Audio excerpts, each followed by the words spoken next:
Well, first, my good afternoon. Welcome to the Mannin line. Beth in for Andy again today while he's on holiday. Chris is waiting to talk to you on the phone. So what is on your mind this lunchtime?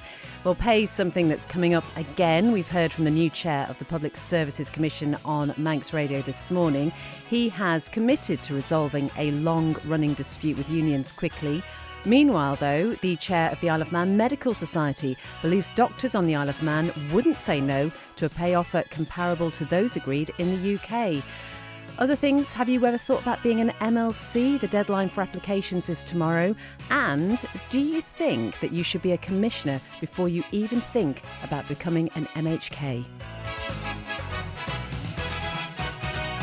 We can talk about all that or something else entirely. 66 13 68 is the number. As I say, Chris waiting to talk to you. You can text us 166 177, email studio@manxradio.com or find us on WhatsApp. Just put us in your contacts 07624 166 177 and then you can speak to us for free.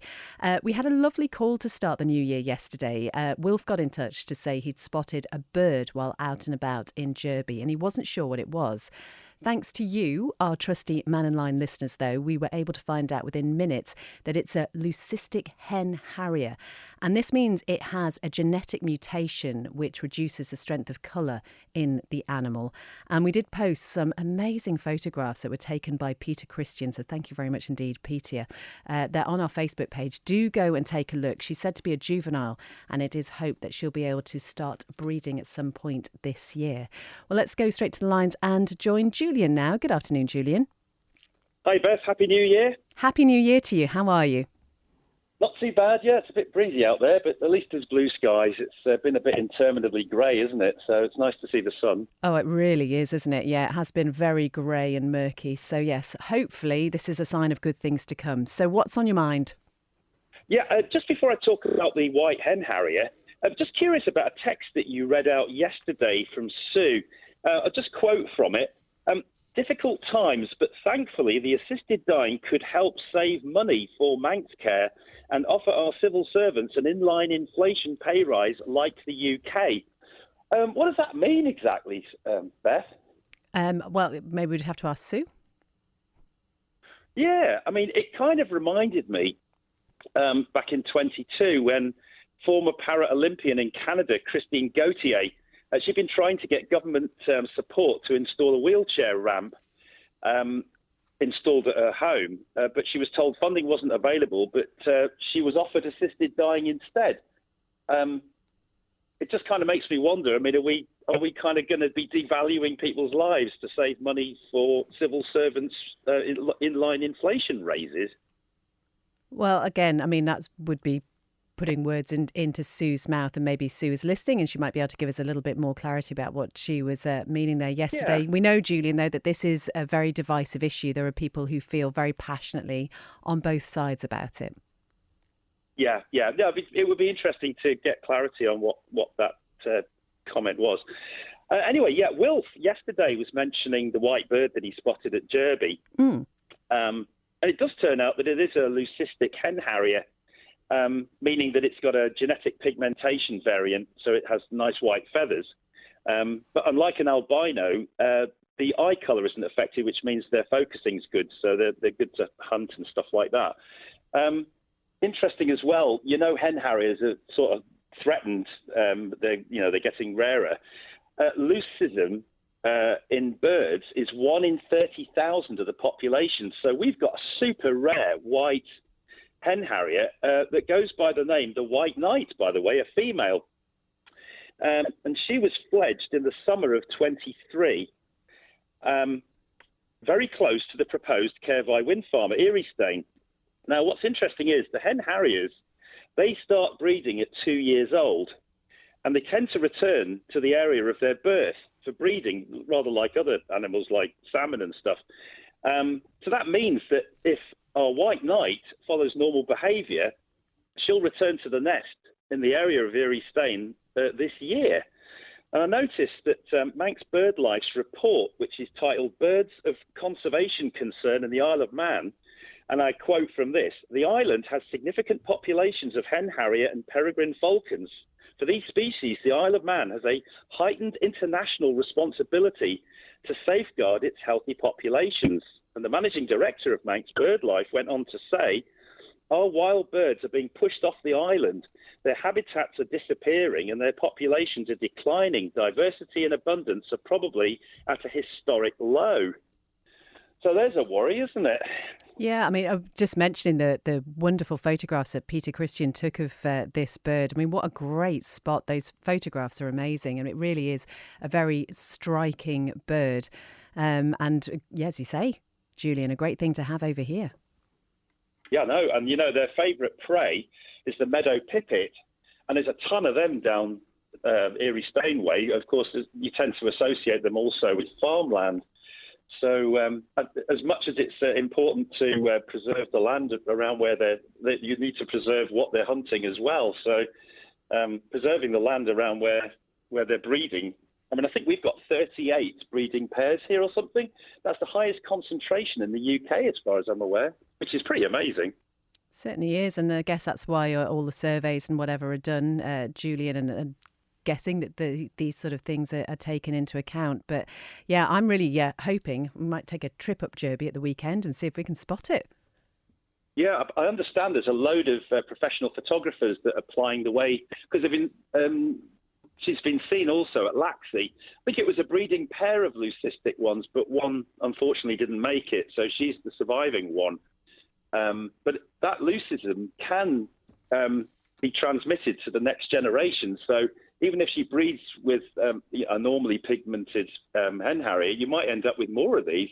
And 1 in 30,000, I mean, that's something that's really amazing for the Isle of Man. I mean, that puts us on the international spotlight, I would imagine. Certainly seemed like it would do, Julian. Thank you very much indeed. Lovely to talk to you. Thanks, Beth. All right, take care. That was Julian there, as I say, just responding to Wilf's call yesterday, which was a lovely way, as I say, to start the new year. But do go and have a look at those photographs if you're able to on our Facebook page. I had a text in saying, why can't we have the weather forecast delivered in English? Okay, well, you can read it on our website or on the government website as well. But essentially then, it's cold. There might be some wintry showers, but there's going to be some blue sky as well. Hope that helps. You are listening to the Mannin Line. It is coming up to 12:15. Now, the new chair of the Public Services Commission, Rob Callister, says he's really keen to settle the ongoing dispute with the unions as quickly as possible. Prospect and Unite, the trade unions representing public sector workers, rejected 3 pay offers under the previous chair, Kate Lord-Brennan. The unions are concerned about a proposed 3-year deal, which includes gradually decreasing pay rises. And Rob has told Christian that resolving the issue is one of his top priorities. Well, at this moment of time, I've only had one very brief conversation with the union. That was more of just an introduction. I will be speaking to the unions in the new year, along with the Director of Human Resources, who's actually leading the negotiations, not myself. So at this moment in time, I've not actually had any proper conversations with the unions. That will take place in the new year. But I do have to respect that process going on in the background. I do want this resolved as quickly as possible for everyone involved, because we do value our workforce within the Public Service Commission and right across government, and they do deserve to be paid a fair wage. But we also have to acknowledge, any increase that may also affect frontline services, and we have to be very careful on that. We have to get this balance right. I mean, you're obviously just coming into this, but what's your take on the union's concerns? Well, I need to listen to them. All I've heard so far is what's been published in the media. I've not actually sat around the table with the unions and actually listened to their concerns and hopefully find a solution. That will happen in the new year, and I will work with the unions. I will have meetings with the unions as many times as they need someone to listen to them, but I also have to be respectful that the lead negotiator on this will be the Director of Human Resources and not. So that was Rob Callister there. He's talking about this ongoing pay dispute and is vowing to hopefully get that sorted as early as he possibly can do. Any thoughts on that as it continues to rumble on? You can find the full discussion at manxradio.com. What we know from the unions, any new pay offer will likely to have some fairly significant changes. Let's get straight back to the lines now and join Howard on line 1. Good afternoon, Howard. Good afternoon, Beth. Just as an addition to the news that Wilf brought us, makes a change to get a bit of good news. Many years ago, I used to do a part-time driving with what was Tours Isle of Man, and on one occasion, so this is a number of years ago, I was asked to take a group of bird watchers, ornithologists, whatever you call them these days, up to the north of the island. And we went in onto the Currachs and kept going and going, and we came to a large meadow. Now, this was organised by the museum, and I think it was, it's so long ago, I can't remember who done it, but I had a coach load of people who were studying birds, and in particular the Hen Harrier. And in the north of the island, up in the Currachs, there was a big meadowland, and that was ideal. And they had the chap that was doing the talk and the tour, I was sitting and listening to it, and he said the Isle of Man at that time had the largest population of hen harriers anywhere in the British Isles. And you never hear anything of it. If there's anybody out there that's knowledgeable on this, I've just heard Julian saying it was still a large number of breeding pairs. I think the hen harrier nest on the ground, so they would have to be protected. But this was a big meadowland where the hen harriers were nesting, and this chap was he was in his element. He was over the moon. The fact that there was notably so many hen harriers here on the island, which is something to be proud of. That really, it does sound like that is good news. I should say we've got the good news section on the Manx Radio website, Howard, if you're ever in need of a good news story. But this is definitely something I think we're going to do something on, because it's, I'd never heard of this bird until Wilf mentioned it yesterday. Obviously, we've got those wonderful photographs. It'd be great to find out a little bit more about it and the population. We've got quite a few of those, the kestrels and the hawk, and the hen harriers, etc. The Isle of Man is very well covered with that, but let's not be complacent, because they can disappear very, very rapidly. But this was, as I say, it was exactly where I don't know, because it just kept saying turn left here, turn right, and I was zigzagging all the way through the little narrow roads. And they obviously had this place specifically because of the hen harrier numbers that were there. All right, Howard, well, leave it with us. We will see what we can find out about it. Thank you very much. Okay. All right, take care. Bye now. That was Howard talking about the hen harrier population here on the Isle of Man. We can join Betty now on line 2. Good afternoon. Hi, Beth. Nice to hear from you. I just want to say that I think we're short of doctors at the moment on the island. And if we want to get any more, we'll just have to pay them more. We'll probably have to pay them a little more than even the UK pays them in order to get extra doctors. Because at the moment, we are probably paying for doctors to come over, and I don't know what they're called, like agency nurses. Yeah, locum staff, yeah. They get paid more than the doctors do anyway. So it might work out the same if we just agree to pay more for the doctors that we've got here and encourage more doctors to come over and live here. So let's just remind people, Betty, the British Medical Association's members have been asking for a 12.6% uplift. Manx Care says doctors do deserve a fair pay rise, but of course, Manx Care does have to stay within its budget. We do have a statement from Manx Care, which is available on the website. I can read it out in just a moment. But it's like, I suppose, Betty, it's like, where does it stop, doesn't it? It sounds like a tricky one. I understand that. But if we want to have doctors here, we'll just have to find the money somewhere. Well, perhaps not have so many managers in the hospital for a start, because I don't think we need those. I think we can manage pretty well without them. That's an interesting one again, though, Betty, isn't it? Because I suppose, it's easy to say that, but we don't know what sort of intricate jobs these people are doing. And I think there's a lot of assumptions made publicly. And maybe this is something, I know Manx Care has spoken to us previously about this idea that there's so much middle management. But yeah, it's a tricky one, isn't it? And hopefully one that'll be resolved shortly. Well, I really and truly think that if we want more doctors, we'll just have to grin and bear it and pay them. Okay. Betty, thank you very much. It was lovely to talk to you. And to you, Beth. Take care. Speak to you soon. That was Betty there talking about doctors' pay, something that we've heard about on Manx Radio this morning. We can join Vivian now on line 3. Good afternoon. Good afternoon, Beth. How are you? I'm not so bad, thank you. It is very cold out. I've been out, I've just come in. It really is, isn't it? It does feel much colder than 5.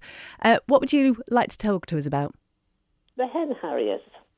I have a friend, a male friend, who is lying in a nursing home, who about 20, 30 years ago used to go out and count the Hen Harriers because they were in short supply. Okay. And Howard was talking about the big field down the Currachs. Yeah. Well, that's where they used to sit. They had a platform down there that they used to sit on so that they could watch them coming in and going out again. But also he used to go up the hills to find them as well. Also, he was the person that brought in the barn owls again, because there was hardly any barn owls on the island. And he went round sorting out the places on farms where they could live and all the rest of it, away from poisons and anything else. But he's never had any recognition for it. But I thought, now that you're having these conversations, I would just put it all in there. Oh, what a lovely thing to do, Vivian. And as you say, he's in a nursing home at the moment. Yes. What a wonderful job to have done. Oh, he has. He worked very, very hard.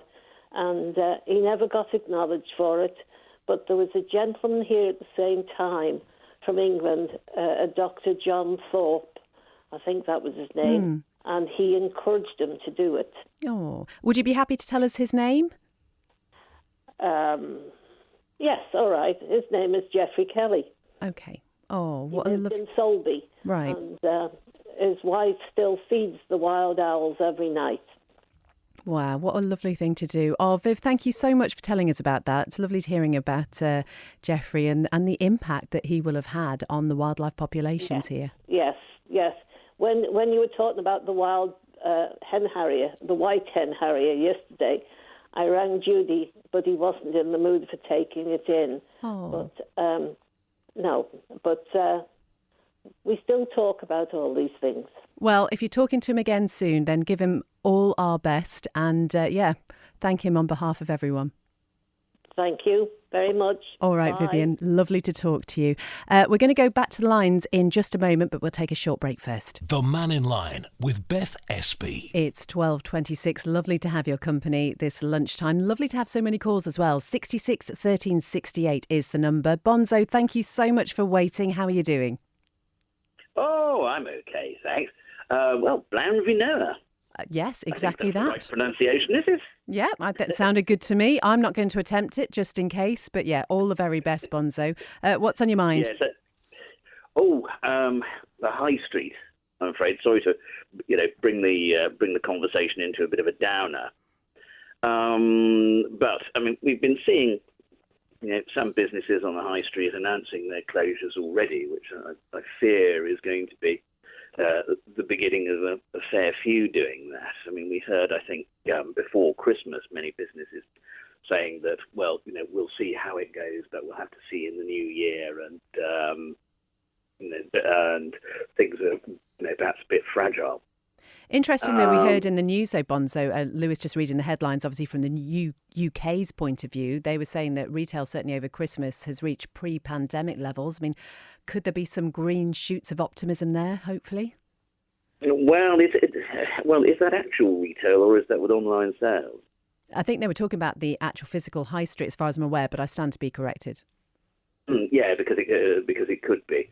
Because, of course, just to give an example, I very recently bought a set of drum bags, because that's how I rock and roll, carrying around the drum kit. Okay. And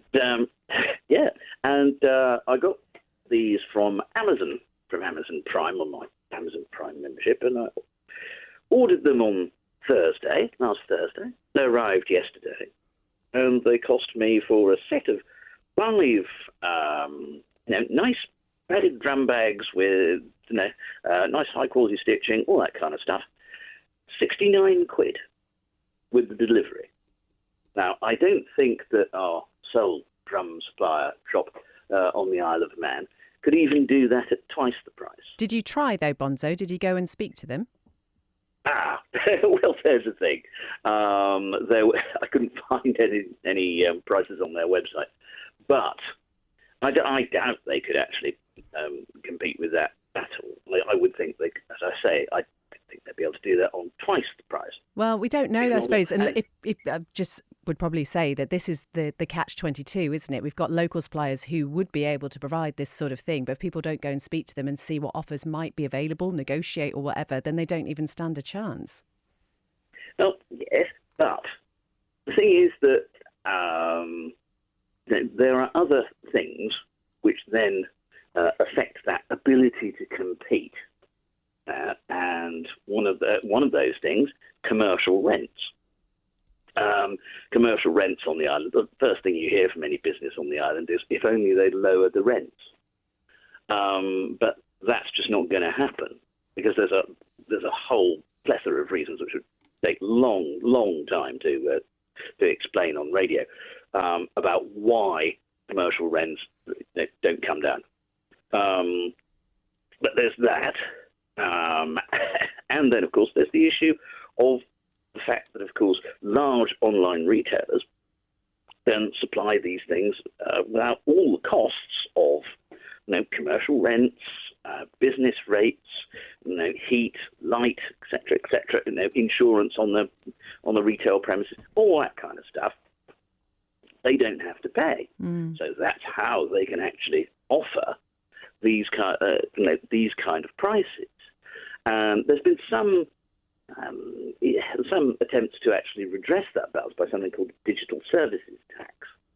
But at the moment, that tax is, and the way it's levied, it's not really having a very great impact. And all the while, the high street businesses and retail businesses are finding life impossible, and that makes it harder for local authorities to function, because especially in the case of Douglas, for example, you get into a bit of a death spiral. Yeah, as I say, it is that catch-22, Bonzo. Some interesting points there. Thank you so much. We're going to move on because we've got other callers waiting, but thank you so much. Take care. Okay then, cheers, bye. Bye-bye. That was Bonzo talking about the high street there and how much easier and sometimes, unfortunately, cheaper it can be to shop online. Let's go to line 2 and join Robert now. Good afternoon, Robert. Hi, how's it going? I like to talk about AI on phones. Okay. I haven't noticed a massive difference. Have you noticed any yourself? In what respect? Well, it's mostly Apple, isn't it? Let's face it. So it's the Apple phones that they're after, really, because they're all proprietary. So I've downloaded the featurettes, and I've seen things going forward with apps and things like that, but I haven't noticed a massive difference, to be honest with you. And it just seems to be much, same as always, and just things happening in the background with more settings. But I mean, it doesn't really seem to mean. I mean, there's AI and there's actual intelligence, isn't there? So actual intelligence is, real humans. So I think that's something to say for that. But I haven't noticed a massive difference. I don't know if you use an iPhone, but I haven't noticed a massive difference. I'm the least technical person in the world, Robert, so I'm probably not the best person to ask. Okay. Oh, right. Well, anyway, I haven't noticed a massive difference is all I'm saying. Okay. I would have thought it would have helped out with, stocks and shares and things like that and given more intelligence to things, but I haven't noticed a massive difference, to be honest with you. No. Okay. Thank you very much indeed. Right. Lovely to talk to you. Take care. Bye. That was Robert there. Let's go to line 3 and join John now. Good afternoon, John. Afternoon, Beth. Happy New Year to you. Happy New Year. How are you? I'm all right, and you? Have you sufficiently recovered from all the festivities? I think so, just about. Yeah, you can never tell at this point in January, can you? Well, I mean, with this cold wind, I tell you what, it's full. You just don't know either way. No, I know. Yeah, we need to be hibernating, don't we? Indeed, indeed. First and foremost, an open invitation to you. Am I correct in what I heard you say about you might be looking into the Hen Harriers? Yes. Well, I think there's been so much interest. We posted those photographs yesterday. There's more than 400 people have reacted to them. So there's such an interest in it. Yeah, we will be. Okay, well, an open invitation to you. I live about 2 milestones throw from Espey, their breeding grounds. So if you would like to come up here, I'm not going to tell you where here is over the radio, but the people who know me will know where I am. You're welcome to come and observe them. We see them flying around all the time. We've got all the falcons, and we've also got some owls. We're not sure what owls, but we've seen a few owls about. So if you want to come up, you're welcome to. Oh, that's lovely. Thank you, John. We'll, if it's okay to take your number, which we'll get afterwards, and give you a shout, that'd be great. Yes, certainly. And that leads me on to what Julian was saying about protecting the natural habitat. And what I find interesting is just before Christmas, there was a lot of talk about recycling cardboard and paper and how it's so expensive to ship it across, so now they just rather burn it. But I'm sure you will remember that some time ago there was all these adverts and the pushing of recycling cardboard and paper and newspaper because it saves the environment and it's cheaper. How is it now that suddenly it's more expensive? Now, this leads on to the forecast, which we've heard the last few days. The forecasts are simply that, a forecast. But then if you go back to the recycling, people were making a forecast saying how much cheaper it is, which now turns out to be wrong. Everyone's saying about the recent forecast, well, they weren't correct, they weren't accurate, but again, it's a forecast. So how is it that people now can believe a forecast that by 2030 we have to have reduced all of our emissions to save the planet because it's going to be burning? I'm sure Bonza's got an answer for that.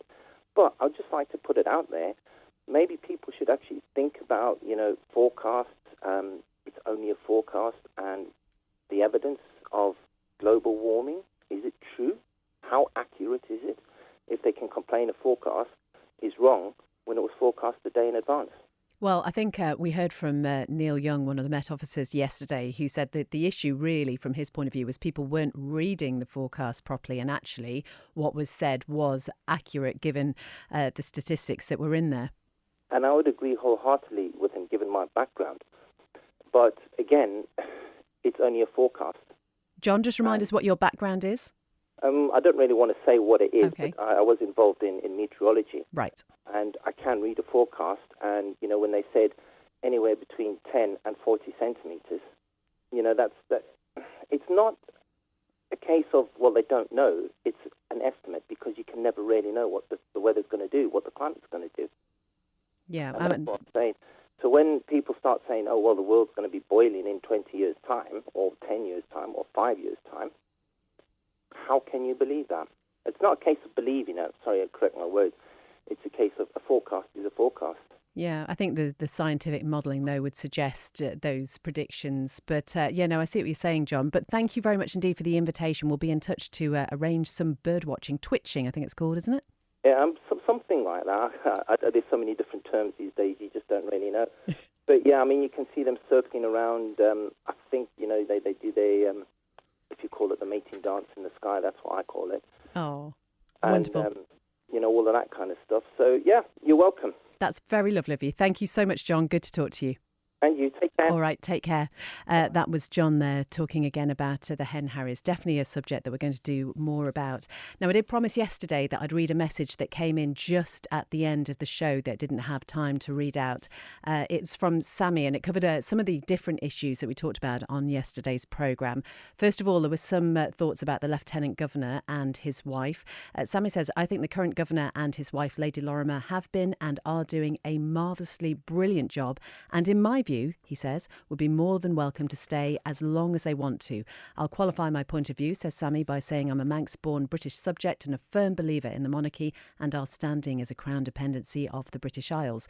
He also goes on to say that his auntie, when she was in better health in the 1980s, was commissioned to paint the then current Isle of Man governor and his wife as when she retired at the third try of 68 from the then Isle of Man College of Further Education, where she was a senior adult art lecturer. Sammy also had some thoughts about the weather. The weather forecasters interpret the weather data on forecasts, and the weather data sites just present the weather data with no interpretation of that data. And you might remember we were also talking about the issue of parking around some areas of central Douglas yesterday. And Sammy said, it was nice to see my house on Manx Radio's online portal. The petitioner lives up the road from where I do. It's 12:38. We'll come to some more of your texts and emails in just a moment. Call Manx Radio to leave your opinion for broadcast on 682 631. But the good news is we are on air for another quarter of an hour. So 66 13 68 is the number to call. You can also text us 166 177 or email studio@manxradio.com.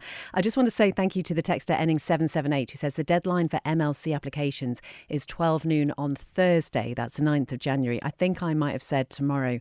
I might think it's Wednesday, but it's not, is it? So thank you very much for that clarification. Let's go back to the lines though, and we can join Wilf again. Hi Wilf, how are you doing? Hi, I'm well. I tell you what, you started something. I'm very old. That's how I'm doing. Now, that covers everything. Now, just a little bit more information on the Harriers. I know the field that Howard was talking about, and the reason they were down there, the Harriers, is because I can go back to when there was 9 pairs of Harriers, and that was their roost. The trees down there, that's where they roosted at night. But they actually prefer to nest on the ground, but not there. They nest on the ground on the hill, in the heather, up out of the way of everything. Okay. But there is, with all these Harriers, they're very nice and all the rest of it, but there is a downside to having Harriers. They've got to kill every day. And that's why we've got very few partridges, no grouse. Of course, you've always got the buzzards is there as well up on the hill. They're all killers, and that's why the gamekeepers, especially across, killed all these sort of things for the preserve for the partridges and the pheasants and all the rest of it, for the toffs to shoot. But there is a downside, you see. I suppose that's nature, isn't it, Wilf? Yeah, it's that. Well, yes, we can't do much about it, you see. But we haven't got, at the moment, the big flocks of wood pigeon we used to have. Right. And that's one of the things that these things would feed on, you see. Okay. But we haven't got them anymore. I have actually seen, personally, a hawk, a peregrine, swoop down in the middle of Parliament Street and take a jackdaw off the police station lawn. And nobody else seen it. And I just stopped looking right, and it swooped down, grabbed it, and off up over the rooftops with it. I tell you what, quick like lightning. We believe you though, Wilf, because some people yesterday, first of all, might have thought you'd imagined that big white bird, but you hadn't. Well, there you go. Oh, thank you very much, Wilf. And honestly, you've really started something with this, and I hope you've had a chance to maybe see those photographs that Peter Christian took that we've posted online. It is a spectacular bird. I can't see anything that's online because I haven't got a computer. I haven't got a fancy phone. I've got the cheapest phone you can get, and I can't even work that properly. Maybe I'll get it sent to you by carrier pigeon. I can't do these things. We'll send it to you by carrier pigeon. All right, Wilf. Yeah. All right. Thank you so much. That was Wilf then, just carrying on that discussion about the Hen Harrier. Let's go to some of the texts and emails that we have had in. Texter ending 376 says, Hen Harriers mainly nest on wind turbines. And texter ending 404 says, I'm sick of hearing about public sector pay rises. The very most anyone should get is the rate of inflation, and they should be very grateful. Get shut of the dead wood. The government is full of it. Chris up north says, I think the viewing platform for observing the Hen Harrier is at Close Sartfield. I think that's the correct spelling. I think it is, Chris, yeah. And that's also where you can see wild orchids. Nick, great. There is so much over here. And actually, I think, sometimes you just go around and don't realise. So that's why it's be great to do something a little bit more about this Hen Harrier. Text ending 470 says, I will not be recycling anymore. If the government can't provide proper bins, then why should I bother? And Enid says, I have asked Sir John Lorimer on 2 occasions if they would stay on longer because they are the best, but they aren't allowed to do more than 5 years.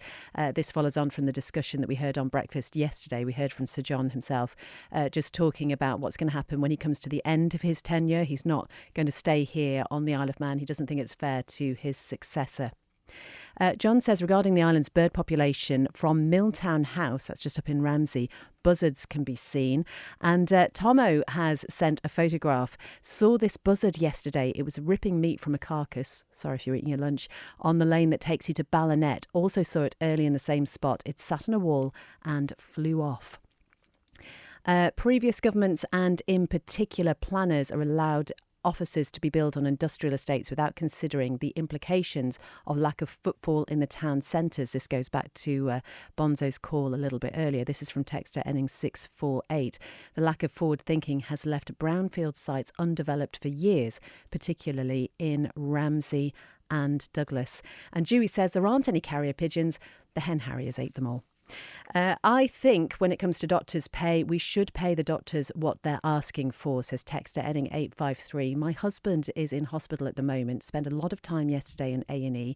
He was seen by many doctors who are all very caring. I think they are worth their weight in gold, as are all the nurses. He has had the best treatment he could ask for. Well, I hope he's well on the road to recovery.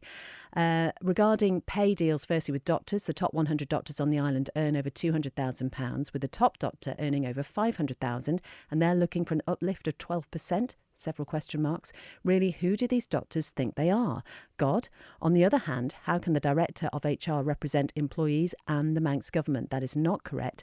It must be nice that this individual is sitting in a large ivory tower with their salary negotiating pay rises for some of our most important workers. Not sure, says Pam, that this will be settled quickly. And consultants' pay on a standard scale on the Isle of Man significantly are in excess of the UK pay scale already, plus they pay 25% less tax here than compared with the UK. Review junior doctors' pay scale, but don't give 12% to consultants. This would be wrong. Remember, the top 20 consultants' pay last year, also some earning over $500,000 each, the standard pay being £168,000.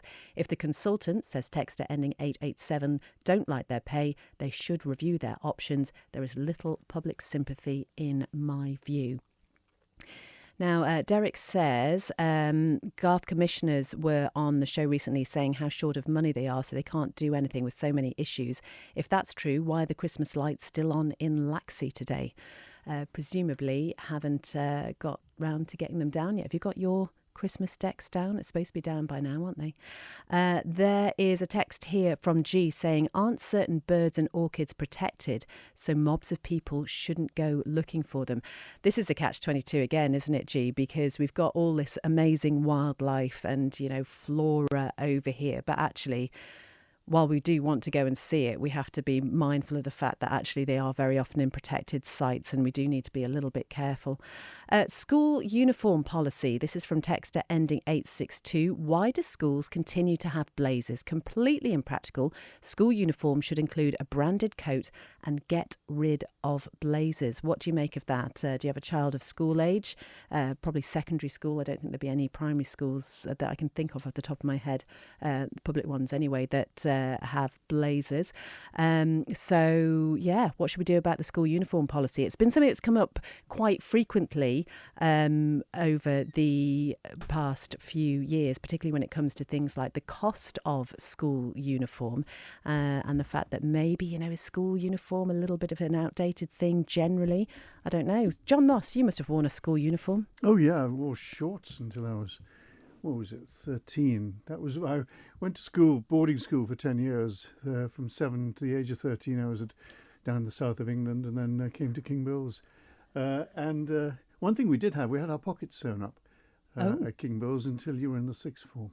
And if you were found with your pockets unsewn, well, they had corporal punishment at the school. So, oh my gosh, it's But school uniform's always an interesting one, isn't it? And I think especially nowadays when we think about work attire, we're both we're wearing work branded clothing today, but it's still a little bit more casual than it would have been. It's quite a good build up to it when you go out of school and into work, because presumably, unless you're working in physical labour, etc., you like to look smart when you're in work, and I presume your employers like you to look smart. So it's a training for young people to actually start getting this idea of when they get up in the morning, don't just chuck on anything, but actually think about what you're wearing so that you look good. Not many people wear ties though now. I think some people just carry a tie around in their pocket just in case they're at a special event. Well, I mean, David Cameron used to do this. They wore shirts in those days that weren't designed for not having ties, and they looked as if they should have had a tie.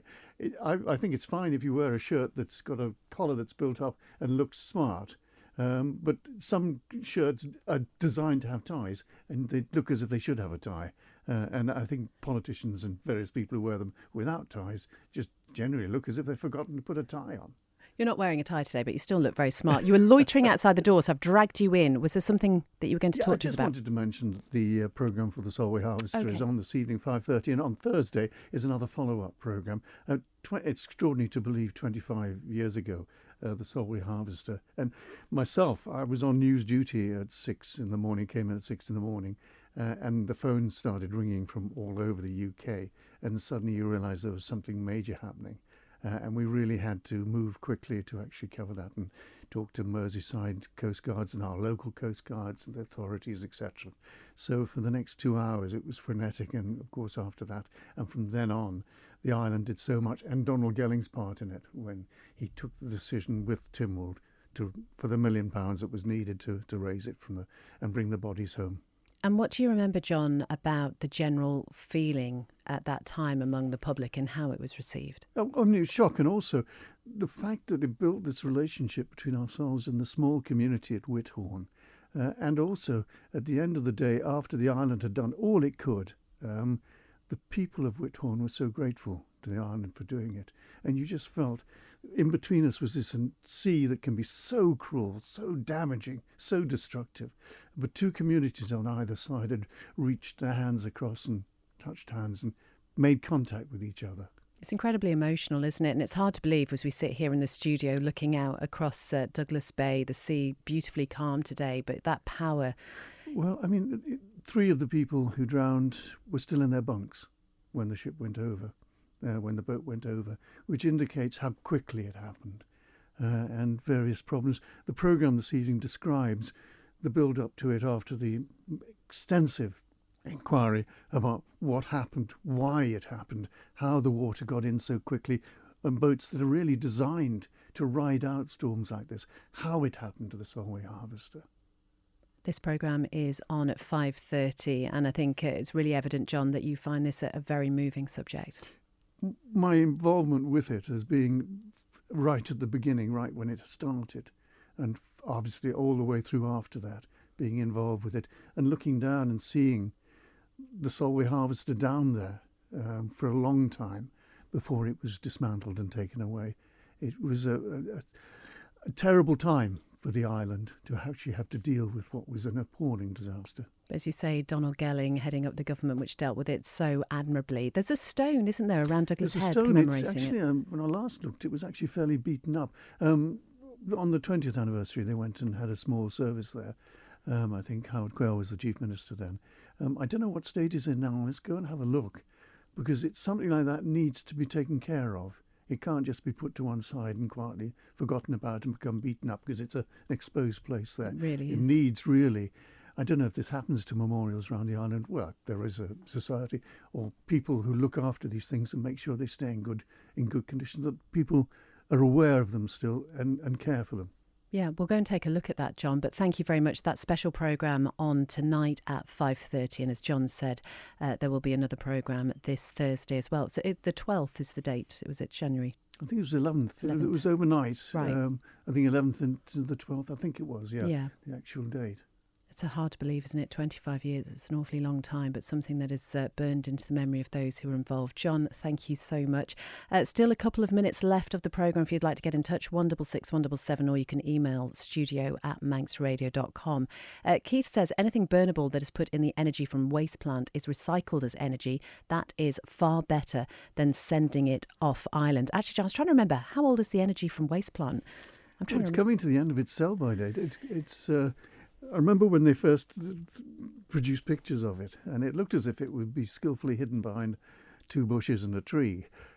Then it appeared. It is it 30 years? It must be something period? like that, yeah. We'll have to double check between 25 that. and 30, yeah. And it is coming to the end of that time.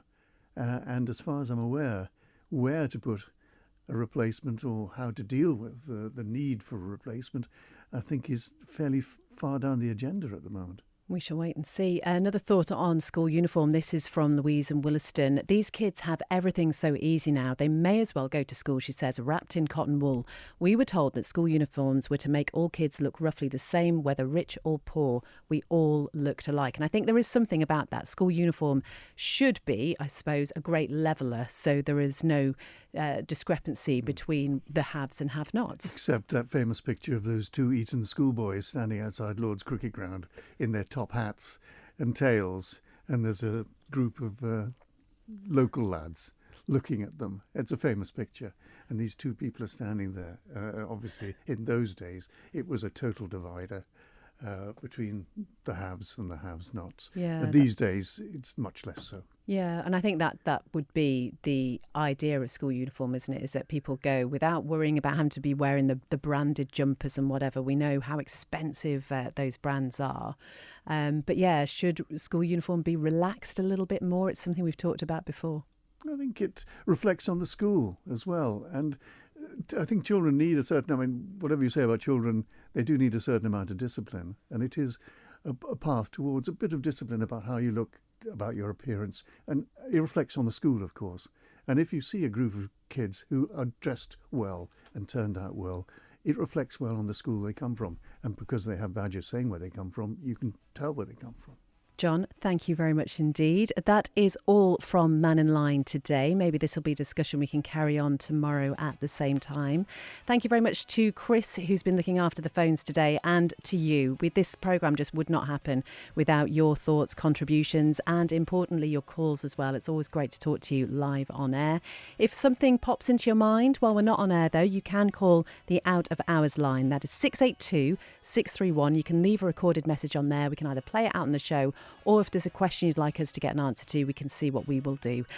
Coming up next on Manx Radio, it's Christy D with 1 to 3. I'll be back with you with update from 5. So whatever you're doing before then, have a good one.